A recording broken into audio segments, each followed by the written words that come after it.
जय हिंद दोस्तों, स्वागत है आप सभी का आज के इस वीडियो में। तो आज के इस वीडियो में हम इंग्लिश ग्रामर का टॉपिक करेंगे और इंग्लिश ग्रामर का सबसे महत्वपूर्ण टॉपिक करेंगे जिसका कि नाम है वॉइस।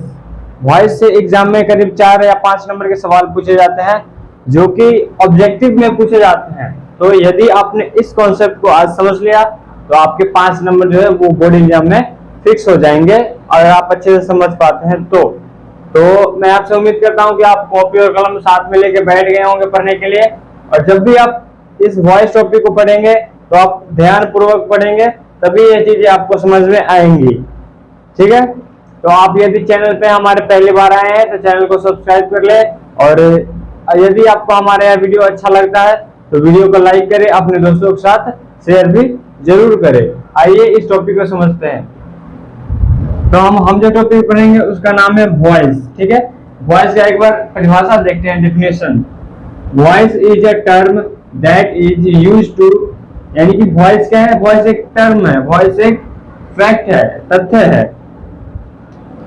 जिसका इस्तेमाल क्यों किया जाता है? Donate the form of verb. ठीक है, जिसका क्या है, जो हमें यह बताता है कि कोई भी क्रिया का जो रूप है वो किस प्रकार का रूप है। ठीक है, which show if the subject in a given sentence, यानी कि ये हमें यह बताता है कि जो क्रिया है वो किसी दिए हुए वाक्यों में क्या सब्जेक्ट होता है। इज द डूअर और रिसीवर ऑफ एक्शन, यानी कि उस वाक्य में जो हमें क्रिया बताता है वो हमें बताता है कि वह करने वाला है या फिर सुनने वाला है, यानी जो डूअर होता है वो रिसीवर होता है। तो ये आपको इंग्लिश में कम समझ में आएगा, आपको हिंदी में एक बार में समझ में आ जाएगी। ठीक है, हिंदी में समझते हैं। वॉइस हिंदी को कहते हैं वाच्य। ठीक है, यानी कि आवाज भी कहते हैं, लेकिन ज्यादातर इसको वाच्य कहा जाता है, तो आप वाच्य का ध्यान रखिए। क्रिया का वह रूप जो हमें यह बताता है कि कोई काम सब्जेक्ट पर हो रहा है, सब्जेक्ट कर रहा है, या कोई सब्जेक्ट पर काम हो रहा है। ठीक है, एक बार फिर से देखते हैं। क्रिया का वह रूप जो हमें यह बताता है कि कोई काम सब्जेक्ट कर रहा है या कोई काम सब्जेक्ट पर हो रहा है। ठीक है, क्रिया का वह रूप जो हमें यह बताए कि कोई काम सब्जेक्ट पर हो रहा है या फिर सब्जेक्ट द्वारा किया जा रहा है। जैसे आप इसको एक उदाहरण से समझिए। मैं आम खाता हूं,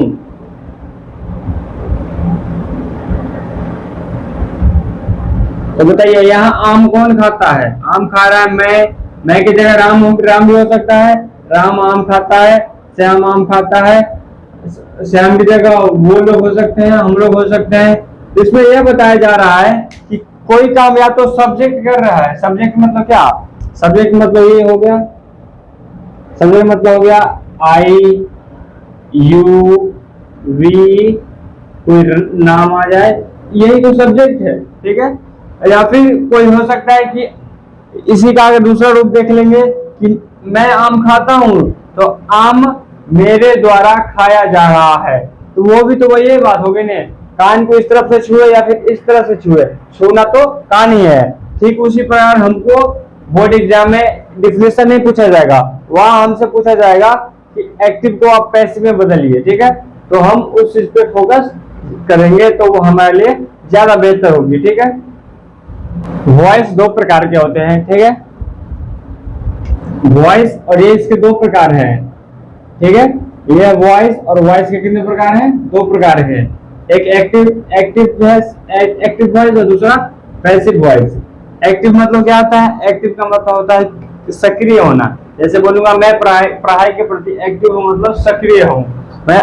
और पैसिव मतलब निष्क्रिय, मतलब मैं पढ़ाई के प्रति निष्क्रिय हूँ। ठीक है, तो लेकिन हमें पढ़ाई के प्रति सक्रिय निष्क्रिय नहीं होना है, हमें यहाँ समझना है कि यहाँ वॉइस में एक्टिव क्या है और वॉइस में पैसिव क्या है।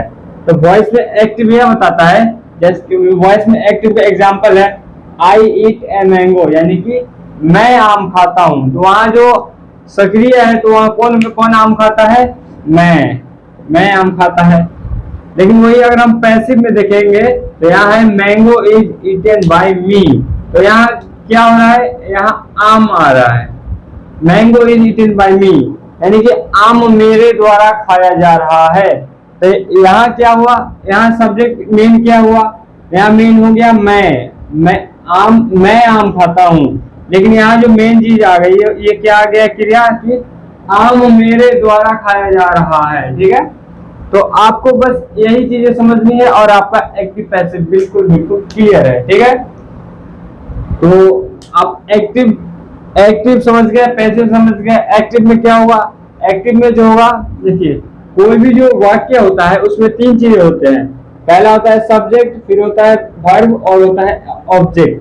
ठीक है, सब्जेक्ट वर्ब प्लस ऑब्जेक्ट, और ये होता है एक्टिव में। ठीक है, और जो हमारा पैसिव होता है, पैसिव में इसको उल्टा हो जाता है, ऑब्जेक्ट पहले आता है, सब्जेक्ट बाद में चला जाता है, वर्ब अपने ही जगह पे रहता है। ठीक है, क्या हो जाएगा, object plus verb plus subject.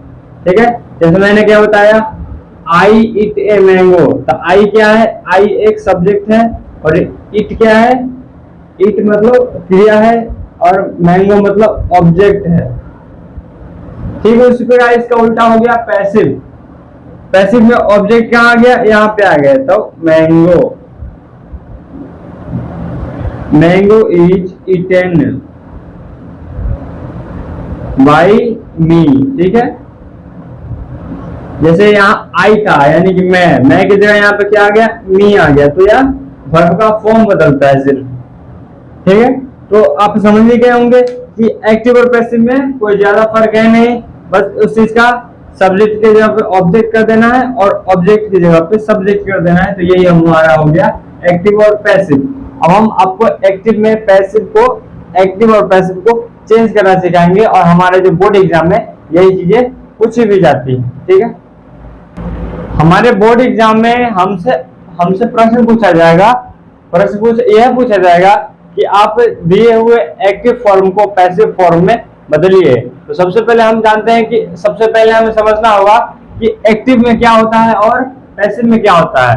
तो एक्टिव में क्या होता है, एक्टिव में कोई एक वाक्य दिया हुआ रहेगा, जैसे राम इट्स अ मैंगो। तो सबसे पहले ये समझिए कि एक्टिव में एक वाक्य दिया हुआ है जिसका जो है राम इट्स अ मैंगो, यानी कि राम आम खाता है। ठीक है, तो इसमें क्या क्या चीजें हैं। ठीक है, इसमें चीजें, एक है सब्जेक्ट, यानी कि जिसके बारे में बताया जा रहा हो। तो इसमें कौन खा रहा है आम, तो राम खा रहा है, यानी कि राम के बारे में बताया जा रहा है। राम क्या कर रहा है, क्या खा रहा है, तो राम क्या कर रहा है, इसमें क्रिया क्या है, इसमें क्रिया है कि राम आम खा रहा है। क्या खा रहा है, आम। राम खा रहा है, क्या कर रहा है, खा रहा है। तो खाना क्या है, एक क्रिया है, और क्रिया को क्या कहते हैं इंग्लिश में, वर्ब कहते हैं। तो ये क्या हो गया, इट्स क्या हो गया, ये वर्ब हो गया। ठीक है, उसके बाद है मैंगो। मैंगो क्या रहा है, तो क्या खाया जा रहा है, क्या खाया जा रहा है, यानी कि कौन से ऑब्जेक्ट पर काम हो रही है। ठीक है, तो ये ऑब्जेक्ट जो है इसका नाम है मैंगो। ठीक है, कौन से ऑब्जेक्ट पर काम हो रहा है, तो मैंगो पर। तो किसी भी वाक्य में क्या दिया रहता है कि वाक्य में तो सबसे पहले रहेगा कि कौन क्या कर रहा है, कर्ता कौन है, सबसे पहले तो ये रहेगा। तो कर्ता कौन है, राम है, तो राम क्या हो गया, सब्जेक्ट हो गया राम। फिर कोई अगर वाक्य है तो कोई ना कोई काम हो रहा होगा, तो क्या काम हो रहा है, यहाँ पे खा रहा है, खाया जा रहा है। तो खाना क्या हो गया, वर्ब हो गया, क्रिया हो गया। फिर क्रिया जो हो रही है वो किस वस्तु पर क्रिया हो रही है, किस ऑब्जेक्ट पर क्रिया हो रही है, तो आम पर क्रिया हो रहा है, तो ऑब्जेक्ट हो जाएगा। ठीक है, तो आप एक वाक्य में इतनी ही चीजें रहती है। तो इसको अब हमें एक्टिव से पैसिव में बदलना है। एक्टिव में क्या होता है, कोई चीज, एक्टिव में सब्जेक्ट मेन होता है, लेकिन जो पैसिव होता है, पैसिव में ऑब्जेक्ट मेन होता है। जैसे मैंने आपको एक फॉर्मूला बता दिया, एक्टिव के लिए फॉर्मूला बता दे रहा हूं, S plus B plus O रहेगा, और जो पैसिव के लिए फॉर्मूला है उसका उल्टा कर दो, O plus B plus S कर लीजिए। ऑब्जेक्ट पहले आ जाएगा, जैसे इसका अगर बनाए तो mango is eaten by Ram, यानी कि राम के द्वारा आम खाया जा रहा है। तो इसमें क्या हो गया, देखिए ऑब्जेक्ट यहाँ सबसे लास्ट में है ना, ऑब्जेक्ट सबसे लास्ट में है, लेकिन यहाँ ऑब्जेक्ट पहले आ गया कि आम कौन खा रहा है, क्या खाया जा रहा है, तो आम खाया जा रहा है। अब क्या किया जा रहा है, तो खाया जा रहा है, क्या कि कौन खा रहा है, तो राम खा रहा है। ठीक है, आप सिंपल सा एक्टिव पैसिव समझ गए होंगे। यदि आपको यह वीडियो अच्छा लगा हो तो वीडियो को लाइक कीजिए, अपने दोस्तों के साथ शेयर करें। इससे आगे की वीडियो में मैं आपको एक्टिव और पैसिव का एग्जाम्पल करके बताऊंगा। यहाँ भी मैंने 2 एग्जाम्पल बता ही दिए हैं कि राम आम खाता है और आम राम के द्वारा खाया जा रहा है। यदि आपको समझ में आया होगा तो कमेंट में आप अपना जो आप इस बारे में सोचते हैं वो जरूर लिखिए। ठीक है, धन्यवाद।